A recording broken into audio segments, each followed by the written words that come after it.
Most of us walk through life haunted by a single question: who will love me? Not what do I stand for or what should I become, but simply, who will choose me? From childhood, we're not fed truth, but a romantic ideal. That love will complete us, that we are fragments waiting for someone to make us whole. But what if this ideal isn't just misguided? What if it's dangerous? What if everything we think we know about love isn't real love at all?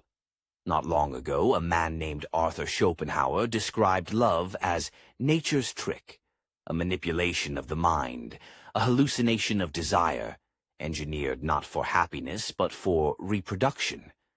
To him, our sacred connections weren't divine. They were biological traps.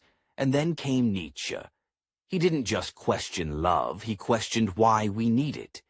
He saw through the tenderness, the soft glances, the late-night promises. And what he found underneath wasn't beauty. It was power. To Nietzsche, love wasn't noble. It was negotiation. A silent game played by two people, each trying not to lose. We like to believe relationships begin with affection, chemistry, serendipity. But Nietzsche would say no. They begin with lack, a hunger, a need to be filled. Most people don't fall in love with someone else. They fall in love with the way that person reflects back what they want to believe about themselves.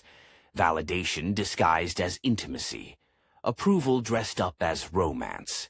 It's not two whole people choosing one another. It's two incomplete people clutching each other like life rafts in a storm they've never learned to swim through. Here's the hard truth. When you give someone else the job of making you feel whole, you don't enter a relationship. You enter a contract of emotional dependency. You hand them the keys to your self-worth and hope they never drive off. But eventually, they always do. Why? Because love that is built on a foundation of fear isn't love. It's a performance that becomes exhausting. And yet, we keep auditioning, over and over again. Why? Because being alone, truly alone, is terrifying. Not just physically, but existentially. To be alone means to face yourself, to ask the questions most people spend their entire lives avoiding. Who am I without someone else watching? What do I value when no one is rewarding me for it? Nietzsche called this the path of the Übermensch, the overman. The person who creates their own values, not out of rebellion, but out of necessity. Because they have no one left to copy. That's real power. Not dominance over another, but sovereignty over yourself. So ask yourself, is your love built on freedom? Or is it built on fear? Because here's what Nietzsche understood better than anyone. The deepest human relationships aren't built on clinging.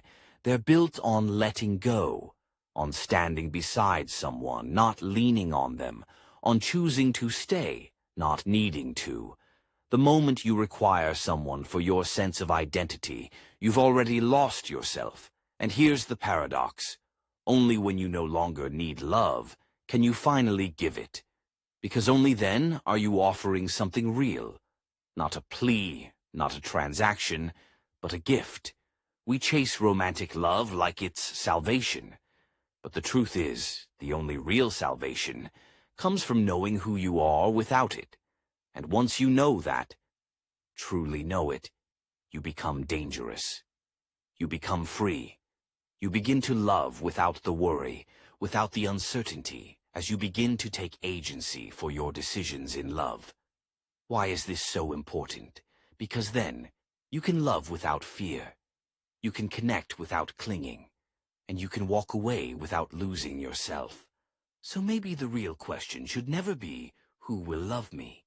Maybe it should be, do I love myself enough to not need them while loving them?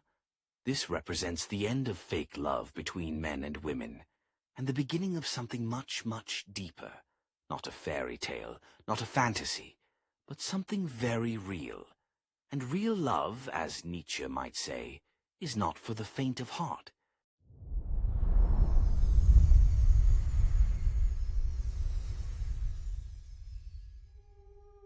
You there? Thank you, and welcome to the MetaFrame University YouTube channel. Your presence here is not an accident, but rather divine assignment. Our goal is to elevate the minds of the willing, in order to help them grow and achieve a better quality of personal life, regardless of age or education. To us, you matter, your voice matters, and your life matters. Now let your comments matter, and together we can ensure that we leave no one behind on the road to self-help. Please subscribe and hit the bell icon to stay connected and locked in on growth. MetaFrame University is here to unlock the barriers to personal development, and this is just a thank you for taking the time to join us.